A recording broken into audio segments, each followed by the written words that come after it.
Retrouvez les chocos de Radio Balance.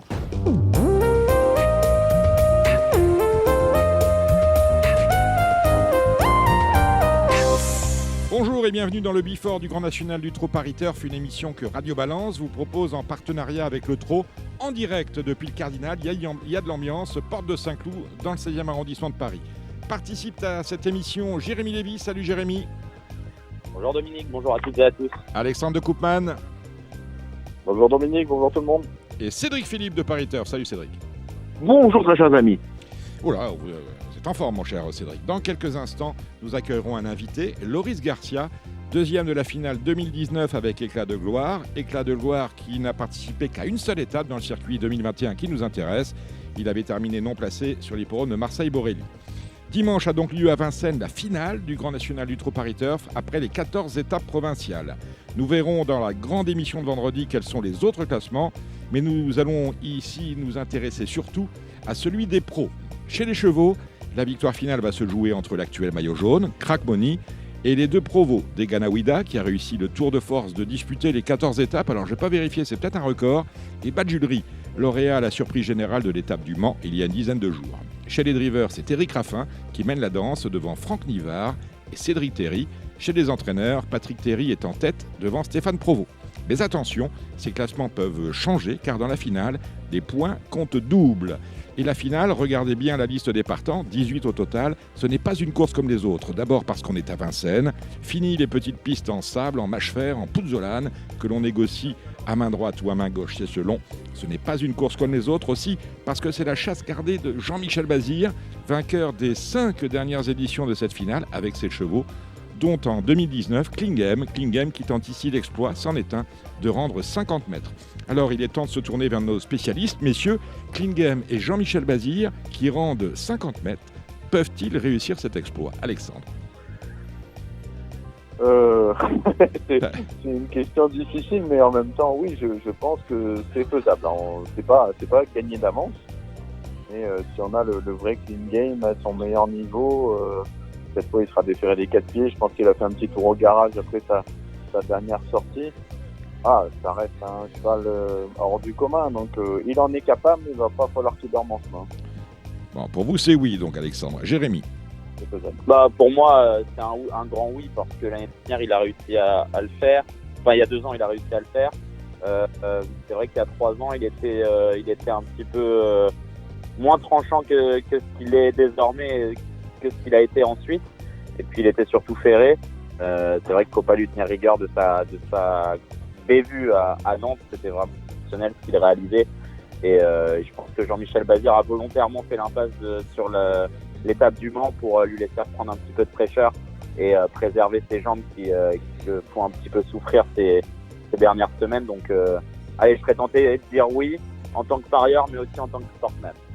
Bon, alors c'est un grand oui pour les deux. Cédric, avant l'étape de Nantes, justement, où Klingem a été disqualifié, vous émettiez quelques doutes, et finalement ils se sont avérés justes, sur la possibilité qu'avait ou non Klingem de rendre 50 mètres. Et là, vous nous dites quoi? À Vincennes, c'est possible ou ça va être compliqué encore une fois?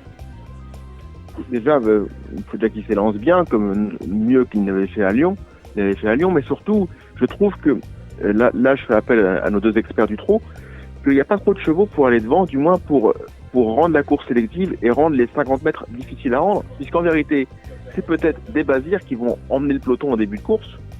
Et parce que des Bazirs, je vous interromps, on en a en tête, on a numéro 7 Firello, on a numéro 8 Fréja Dupont, voilà, qui sont tous les deux déférés des 4 Parce pieds. que la meilleure chance de la course au premier poteau, hors Bazir, c'est sûrement le 6 Goubaroc, qui est un attentiste. Donc est-ce qu'il y a vraiment beaucoup de chevaux pour tirer du train devant? Je ne suis pas sûr. Donc je pense que les 50 mètres vont être assez rapidement gommés. Qu'en pensez-vous? Alexandre. Je partage totalement cette analyse. Jérémy. Non, je partage totalement cette analyse. C'est vrai que souvent, c'est très souvent difficile de rendre la distance quand une épreuve est vraiment rythmée et qu'il y a un cheval de train devant qui peut les emmener loin. Et là, c'est vrai que devant, on a l'impression qu'il y a vraiment beaucoup de planqueurs, même si Copsy est capable de faire un peu le job, il n'est pas capable de rouler. Copsy est capable de rouler. Degana Ouida, quand même, il va aller en tête. Rien d'autre à faire que... mais pas sur un pied de fou. Voilà, c'est pas des vraies locomotives, on va dire, pour Vincennes en tout cas. Et du coup, du coup, c'est vrai que ça peut faciliter la tâche de Clean Alors, Game. Express Jet au Mans, regardez sa course, il est quand même venu assez rapidement en tête. Il a refait rapidement son handicap pour prendre la Ça, c'est tête. vrai. Donc, lui Par aussi. contre, il y a que 25 mètres à rendre à Express Jet, c'est pas 50. Donc déjà, voilà, s'il y avait un cheval comme Express Jet en tête, là, on aurait pu se poser la question de savoir si c'était très difficile de rendre la distance. Là, c'est vrai que 50 mètres, ça va être des faux 50 mètres parce qu'il est tout seul à son échelon, qu'il va pouvoir s'élancer à sa main et qu'ensuite, vraiment devant les tribunes, il va déjà pouvoir être à portée de fusil des chevaux des 25 mètres. Donc, c'est vrai que ça facilite peut-être un petit peu sa tâche et l'analyse de Cédric est très bonne. Alexandre de Koopman, vous validez les propos de Jérémy? Oui, tout à fait. Après, c'est vrai que Deganawida va peut-être essayer de jouer sa carte à fond.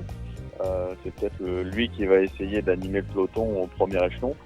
Mais c'est vrai qu'il ne pourra pas le faire en marchant 12,5 sans reprendre. Donc voilà, et au bout d'un moment, il va falloir reprendre et ça va faciliter la tâche de Clean Game. Donc je valide les analyses de mes compères. Alors je vous le disais, dans cette finale du Grand National du Trot Paris Turf, il y a 18 partants avec 3 échelons de départ. Seul à son échelon des 50 mètres, Clean Game est remarquablement placé au plafond des gains du deuxième échelon, celui des 25 mètres. Nous avons Éclat de gloire. Éclat de gloire que l'on connaît bien à Vincennes puisqu'il avait remarquablement couru il y a 2 ans dans la finale. On va retrouver son entraîneur driver, il s'appelle Loris Garcia, on le connaît bien, il est dans Radio Balance, dans ce Before. Alors Loris Garcia, arrêtez-moi si je me trompe, il me semble que la victoire de votre cheval dans le Tour européen des trotteurs est passée totalement inaperçue. Oui, c'est vrai qu'on n'en a pas beaucoup parlé. Bah, dans les médias, c'est vrai que ça n'a pas fait grand bruit. Ça n'a pas fait grand bruit. Vous avez gagné à Mons, vous avez couru à Vanges, vous avez remporté ce circuit qui est un circuit dans lequel se sont illustrés des chevaux non des moindres. On pense à Billy de Montfort ou à Burt Parker. Vous, cette année, vous avez délaissé, je l'ai dit, le Grand National du Trot. Vous n'avez que disputé qu'une étape chez vous, à Marseille-Borelli. Vous avez été terminé non placé. Et c'est malheureusement dans l'anonymat que vous avez remporté ce Tour européen qui est quand même un challenge important, me semble-t-il.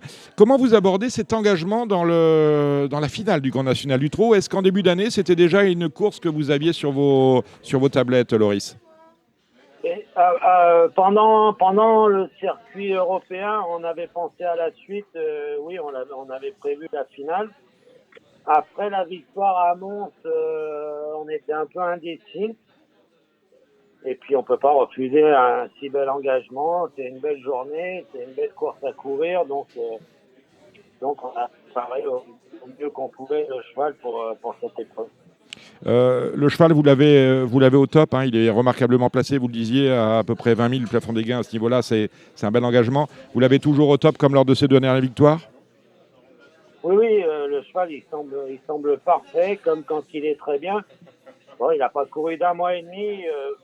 Ça m'inquiète pas plus que ça, même si c'est vrai qu'on aurait préféré qu'il y ait une course entre les deux.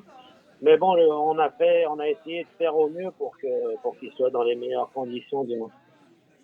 Et on a là, on va le rappeler, un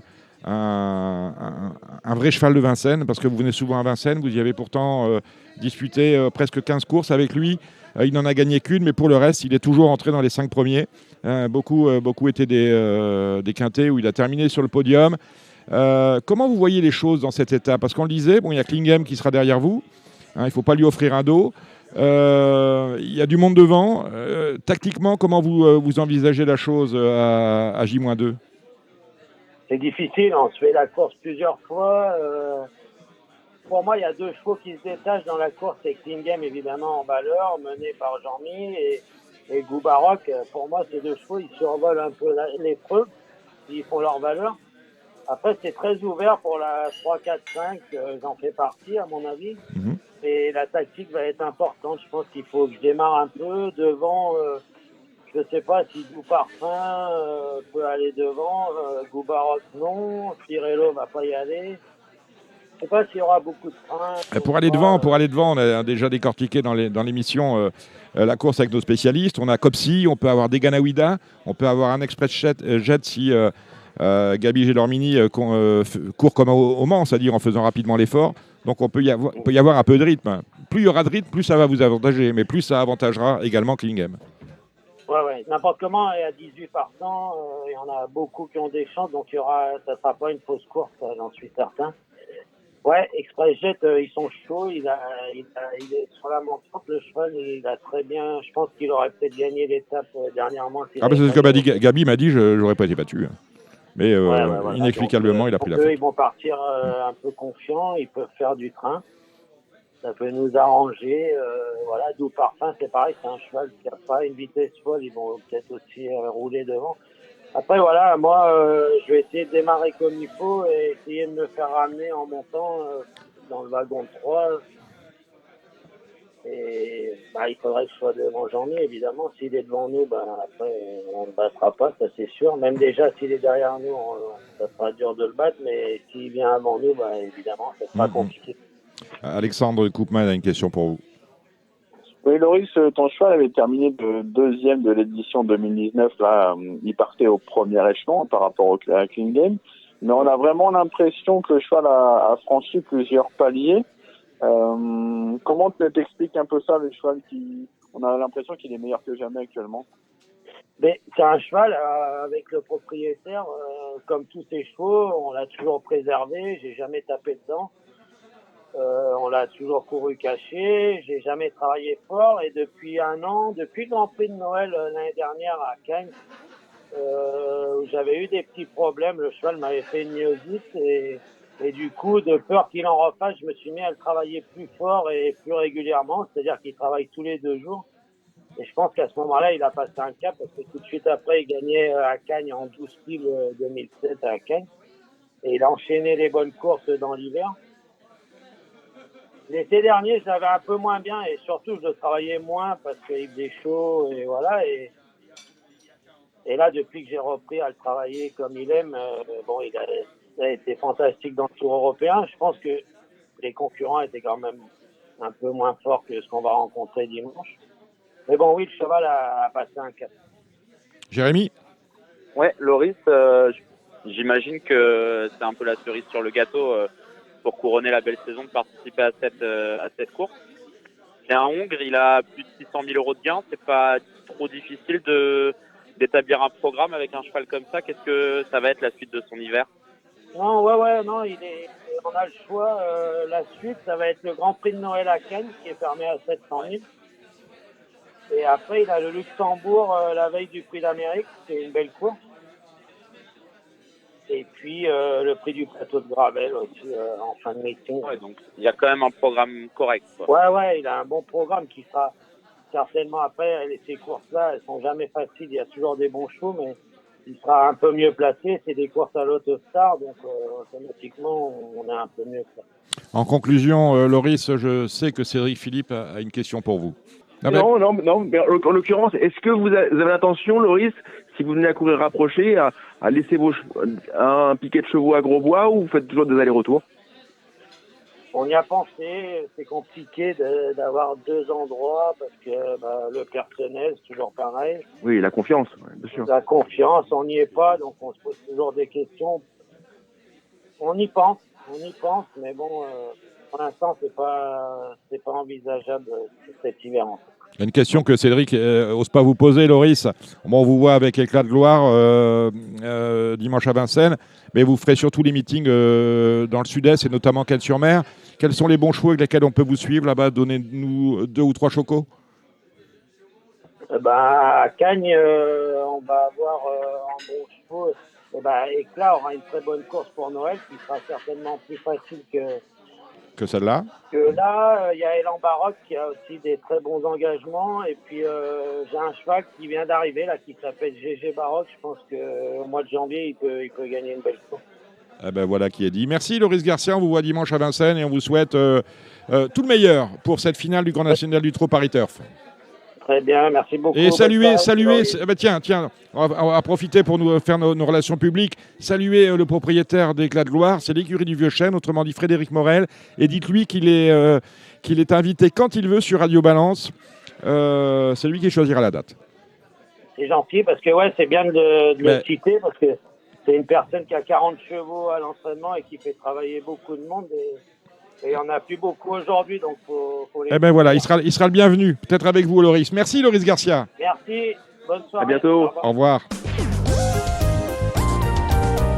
Bon ben voilà, je vais vous demander, Jérémy et Alexandre, un pronostic pour cette très belle finale du Grand National du trot pariteur. 7 chevaux. On commence avec vous, Alexandre de Koopman. Alors, le 18, Clean Game, le 6, Goubaroc, le 17, Éclat de Gloire, le 14, Express Jet, le 7, Firello, le 13, Elvis du Vallon et le 15, Clark Soto. Jérémy. Eh bien, je vais pas être très original. Le 18, Clean Game en tête. Le 6, Goubaroc en deuxième position. En troisième position, je vais retenir Express Jet, le 14. Je pense vraiment qu'il est revenu dans une forme euphorique. Ensuite, le 17, Éclat de Gloire. Le 13, Elvis du Vallon. Le numéro 7, Firello. Et puis, en bout de piste, je vais retenir le numéro 4, Copti, qu'il faut reprendre en confiance, à mon avis. Voilà, ça c'est pour le quintet, c'est la 4e. Il y a 9 cours dans le programme de Vincennes. Comme pour toutes les étapes, on passe en revue rapidement les 8 autres courses de la Réunion. Un cheval chacun, ping-pong. On commence avec Jérémy dans la première. C'est une course européenne pour des chevaux âgés de 6 à 10 ans, des vieux. À vous, Jérémy. Oui, il y a avant le coup un duel qui s'annonce entre Dick des Malboro et El Magnifico de Loup. Sachant qu'on peut perdre les deux en partant. Alors, Dick des Malboro, c'est le 7. El Mexico de Loup, c'est le 5 qui vient d'être disqualifié. Exactement. Je vais opter pour le numéro 7, Dick des Malboro. Je trouve vraiment qu'il c'est un super cheval en gros retard de gain. Il passe un peu à côté de son meeting, mais il faut, à mon avis, le reprendre. Alex. Et moi, je vais reprendre le numéro 3, Falco Berry. La dernière fois, son partenaire a voulu un peu temporiser. Je pense que s'il avait durci, il aurait peut-être pu mener sa tâche à bien. C'est un super cheval également. Avec les deux qu'a cité Jérémy, on peut y avoir un beau match. La deuxième, c'est la finale du Grand National des Amateurs. Jean-Claude Louche est en tête, mais attention, Pascal Garot est un coup de fusil. Les points comptent double. Messieurs, il y a 14 partants. Pour qui optez-vous, Alexandre? Mon préféré, comme dans tout le circuit, ce sera le Furioso Fini, j'en étais sûr. Voilà. Mais je vais vous donner un petit outsider également. Attention, numéro 2, Elokai, qui a rarement été déféré des 4 pieds dans sa carrière. Ça peut être le bon outsider pour être troisième. Jérémy. Ouais, je partage absolument l'analyse d'Alexandre. Sachant qu'il va y avoir beaucoup d'ambiance avec Furioso Fini en tête, ça va être très très compliqué de rendre la distance. Il est ferré. Donc le 6 pour moi. Mais il est ferré, et c'est jamais simple à Vincennes d'être ferré. Le prix RFM, trop open des régions, 4 ans, finale, c'est un groupe 3, des 4 ans, donc 14 au départ. Alexandre. L'attraction, ce sera le 14 Orchestro, qui reste sur 6 victoires de rang. Et il va pas falloir dormir en chemin face au 5 Ed Scott, qui n'a été battu que par Havanez la dernière fois. Ah, c'est pareil. Ouais, moi, j'ai un petit coup de cœur là-dedans. C'est le numéro 10, Serradames. Il n'a été préparé que pour ça par son entourage. Et j'en ai eu la confirmation la dernière fois avec David Thomas. C'est un très bon pisteur. Il va y avoir du train. Attention à lui, je pense qu'il peut les fusiller pour finir. La 5e, c'est un pic 5. C'est la finale du 3 Open des 3 ans. Le prix des PMU Île-de-France, 13 au départ, avec un phénomène. Alexandre. Et derrière le 13, Isoar Vedake, qui est invaincu en 11 courses. Je pense que le couplet, c'est avec le 12, I Still Loving You. Et je vais rajouter, moi, en tête, le numéro 9, Impact Player, qui sera plaqué cette fois et confié à Jean-Michel Bazir. Ça me plaît beaucoup. Jérémy. J'aime également beaucoup le numéro 9, Impact Player, qui avait été plaqué l'hiver dernier, mais qui, à mon avis, a beaucoup progressé là-dessus. Et pour une cote, garder le numéro 8, Ispat, il a connu tous les malheurs du monde la dernière fois, alors qu'il avait le gaz pour l'emporter. Attention à lui. La finale, c'est la finale du Grand National des Jockeys. En tête, Éric Raffin qui cumule les trophées avant les finales où les points sont multipliés par 2. Là, il est en selle sur le 8, Fuego de Well. Alexandre. Ouais, moi je vais reprendre la ligne de la dernière fois avec le 3 First Princess et le 10 édition Gemma. Et ce numéro 10 édition Gemma qui pourrait, avec un bon départ, pourquoi pas prendre sa revanche. Jérémy. Eh bien, on est totalement sur la même longueur d'onde avec Alex et je pense que c'est la très On bonne le sait que vous êtes paxé. Hein. Et édition Gemma, si elle perd beaucoup moins de terrain que la dernière fois en partant, ça va bien se passer à mon avis pour elle. La 7e, c'est un pic 5, le Trot Open des régions des 5 ans, 13 au départ, Guevara Dupont au plafond. Alex. Ouais, pour moi, le favori logique, ça reste quand même le 9, Gershwin de Chenu. C'est le moins riche du second poteau, mais il est en retard de gain. Et j'aime bien pour une cote, le moins riche de la course, et là, c'est Garlic Breed. J'ai vu faire un truc le dernier coup à Chartres, malgré un parcours donné au vent, il s'est imposé en force. Faut voir la grande piste, mais voilà, je pense qu'il faut le garder dans vos yeux. Mais François Giard fait appel à un pilote. Jérémy. Moi, je vais compléter avec le numéro 8, Galileo Bello. Je trouve qu'il a beaucoup progressé dans sa manière de faire. Et il a été vraiment impressionnant la dernière fois. Et je sais que Guillaume Gillot a préparé cet engagement avec un grand soin concernant le numéro 2 Gay Matin. La 8e, c'est un prix de série, le prix de saut réservé à des mâles âgés de 5 ans, 16 au départ. Alex. Le favori logique, ce sera le 14 Gently de Muse, qui affronte un lot à sa portée. Moi, je vais vous donner un outsider, c'est le 6 Jean Loublon. Il m'a beaucoup plu la dernière fois, il n'a pas eu la bonne course, il s'est bien lancé pour finir. Ça peut être un 30 contre 1 intéressant. Jérémy. Ouais. Pour moi, Gently Muse court un petit peu seul. La dernière fois, il a rivalisé avec des concurrents qui avaient beaucoup plus de gains que lui. Et là, c'est vraiment un engagement qui tombe à pic. La 9e, c'est un prix de série pour des pouliches âgées de 4 ans, 2100 mètres à l'autostart, 11 au départ. Alex. Oui, pour moi, c'est un peu le soleil de la Réunion. C'est le 2 Is Lovely au fort. C'était très bien la dernière fois, sa deuxième course de rentrée. Elle adore la vitesse. Elle a déjà trotté 11-4. À mon avis, elle sera dure à battre. Jérémy. Totalement pareil. Elle a tout montré là. Je pense qu'on peut lui opposer Lat Hello Darling qui sera déféré des 4 pieds. Et pour qui le numéro 1 est un bon numéro, je pense. Voilà. Hello Darling. Dans quelques instants, votre jeu à 100 €. Comme lors des 14 étapes, vous avez chacun 100 € à investir. On va commencer avec Jérémy. Eh bien, écoutez, c'est une course qui est un peu particulière, on va dire. Moi, je vais tenter un tiercé avec en base le numéro 18 Clean Game. Je vais mettre le X en deuxième position et je vais mettre Express Jet en troisième position, donc 18X14. Et je vais leur associer 5 chevaux, les 5 que je vous ai cités tout à l'heure, le 4 Copsy, le 6 Goubaroc, le 7 Firello, le 13 Elvis du Vallon et le numéro 17 Éclat de Gloire. Et je vais le faire par 20 €, donc je vous répète mon jeu, 18X14 avec derrière 4, 6, 7, 13 et 17 par 20 €, ce qui fait un total de 100 €. Voilà qui est dit. Cédric. Moi, je vais jouer au quintet tout d'abord, parce qu'il y a quand même il y a le quintet, le i-quintet et le quintet qui sont bonifiés. Vous avez 200 000 € sur le FR et 500 000 dans le dur, donc on est obligé d'essayer de profiter.